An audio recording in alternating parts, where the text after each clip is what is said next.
The small intestine in human beings is the site of complete digestion of food, like carbohydrates, proteins, and fats.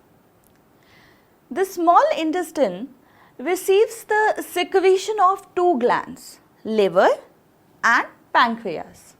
छोटी आंत secretion दो gland से प्राप्त करती है, liver and pancreas. Liver secretes bile.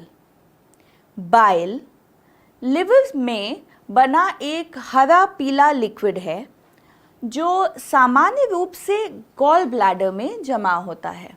Bile alkaline होता है और इसमें सॉल्ट्स होते हैं जो भोजन में मौजूद फैट्स या लिपिड्स को उत्सर्जित करने या तोड़ने में मदद करते हैं. बाइल दो कार्य करता है. It makes the acidic food coming from the stomach alkaline so that pancreatic enzymes can act on it. मतलब पेट के अल्कलाइन से आने वाले एसिडिक भोजन को बनाता है ताकि पैंक्रियाटिक एंजाइम्स उस पर कार्य कर सके. And second, the bile salts break the fat present in food into small globules, making it easy for the enzymes to act and digest them. Pancreas is a large gland which lies parallel to and beneath the stomach.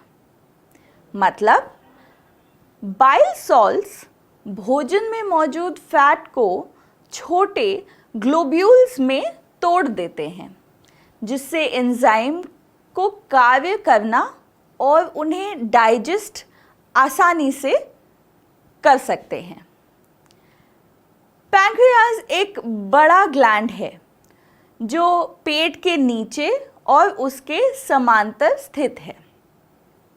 Pancreas pancreatic juice secrete करता है जिसमें pancreatic एमिलीज, trypsin और lipase जैसे digestive enzymes होते हैं. Enzyme amylase starch को तोड़ता है, एंजाइम ट्रिप्सिन प्रोटीन को पचाता है और एंजाइम लाइपेज एमल्सिफाइड फैट्स को तोड़ता है. The walls of small intestine contain glands which secrete intestinal juices. Intestinal juice में कई एंजाइम होते हैं जो ग्लूकोज में कॉम्प्लेक्स कार्बोहाइड्रेट्स, अमीनो एसिड में प्रोटीन और फैटी एसिड और ग्लिसरॉल में फैट्स को पूरा करता है. Glucose, amino acids, fatty acids and glycerol are small water-soluble molecules. In this way, the process of digestion converts the large and insoluble food molecules into small water-soluble molecules. The chemical digestion of food is brought by biological catalysts called enzymes. Glucose, amino acids, fatty acids और glycerol छोटे पानी में soluble molecules हैं. इस तरह पाचन की प्रक्रिया बड़े insoluble food molecules को छोटे पानी में insoluble molecules में परिवर्तित करती है. भोजन के केमिकल डाइजेशन को एंजाइम नामक बायोलॉजिकल कैटलिस्ट द्वारा लाया जाता है.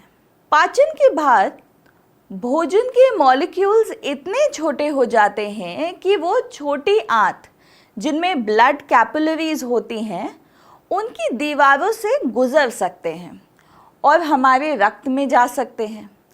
इसे अब्जॉर्प्शन या अवशोषण कहा जाता है. पचा भोजन उसका अब्जॉर्प्शन के लिए स्मॉल इंटेस्टाइन मुख्य क्षेत्र है. वास्तव में स्मॉल इंटेस्टाइन विशेष रूप से पचे हुए भोजन को अब्जॉर्ब करने के लिए अनुकूलित है। स्मॉल इंटेस्टाइन के इनर सरफेस में लाखों छोटे उंगली जैसे प्रोजेक्शंस होते हैं जिन्हें विली कहा जाता है। The presence of villi gives the inner wall of the small intestine a very large surface area. The large surface area of small intestine helps in the rapid absorption of digested food. Villi की उपस्थिति small intestine की inner walls को एक बहुत बड़ी surface area देता है और small intestine का बड़ा सतह क्षेत्र पचाने वाले भोजन को तेजी से अब्जॉर्प्शन में मदद करता है। The digested food which is absorbed through the walls of the small intestine goes into our blood. पचा हुआ भोजन जो स्मॉल इंटेस्टाइन की दीवारों के माध्यम से अब्जॉर्ब होता है और हमारे खून में जाता है। रक्त डाइजेस्टेड और डिसॉल्व्ड भोजन को शरीर के उन सभी हिस्सों में ले जाता है जहां ये सेल्स के हिस्से के रूप में असिमिलेटेड या आत्मसात होता है। इस असिमिलेटेड फूड का उपयोग शरीर की सेल्स द्वारा ऊर्जा प्राप्त करने के साथ साथ शरीर की ग्रोथ और रिपेयर के लिए भी किया जाता है। रेस्पिरेशन के दौरान सेल्स में असिमिलेटेड भोजन से ऑक्सीडेशन द्वारा ऊर्जा रिलीज की जाती है।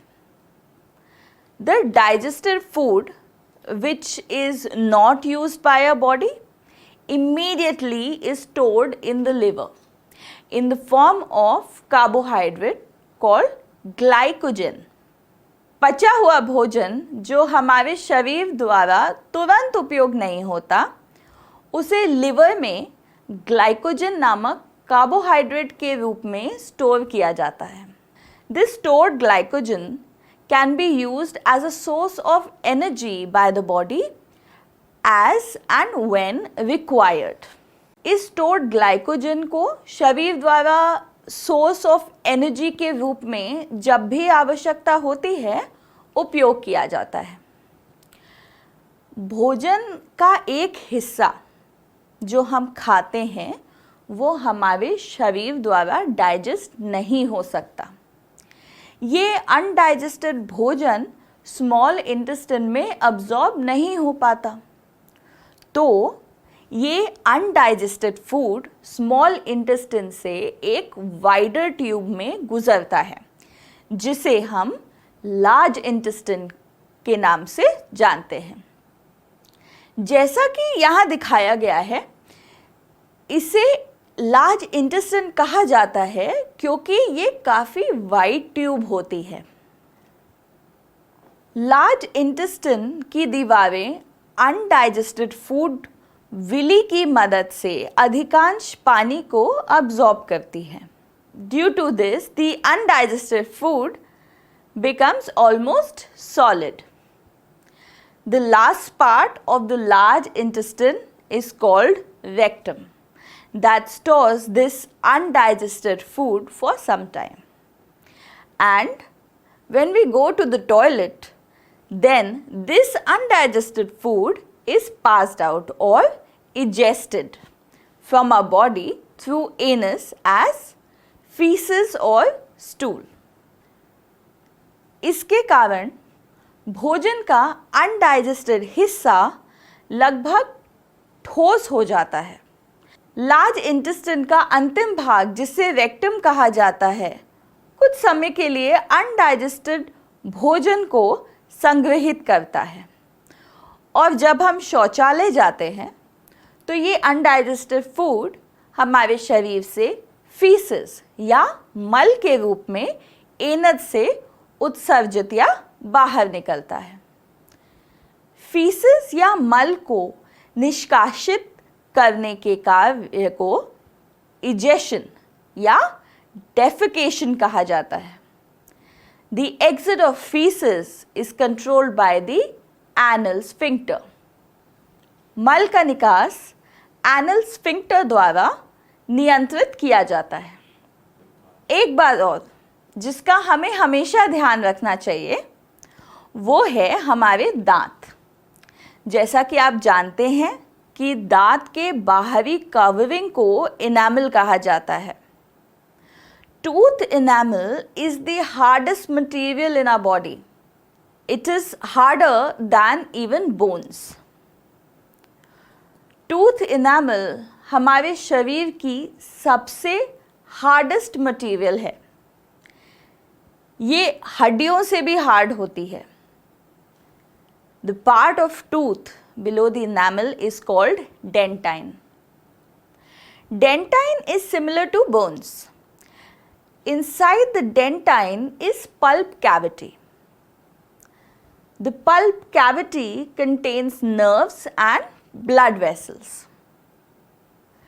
Dentine हड्डी के समान होता है। डेंटाइन के अंदर पल्प कैविटी होती है। पल्प कैविटी में नर्व्स और ब्लड वेसल्स होते हैं।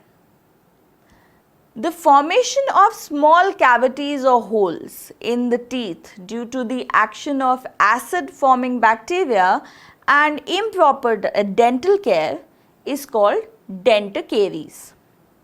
मतलब कि एसिड बनाने वाले बैक्टीरिया और improper dental care के कारण दांतों में छोटी कैविटीज़ या छेद का निर्माण होता है जिसे डेंटल कैरीज कहा जाता है।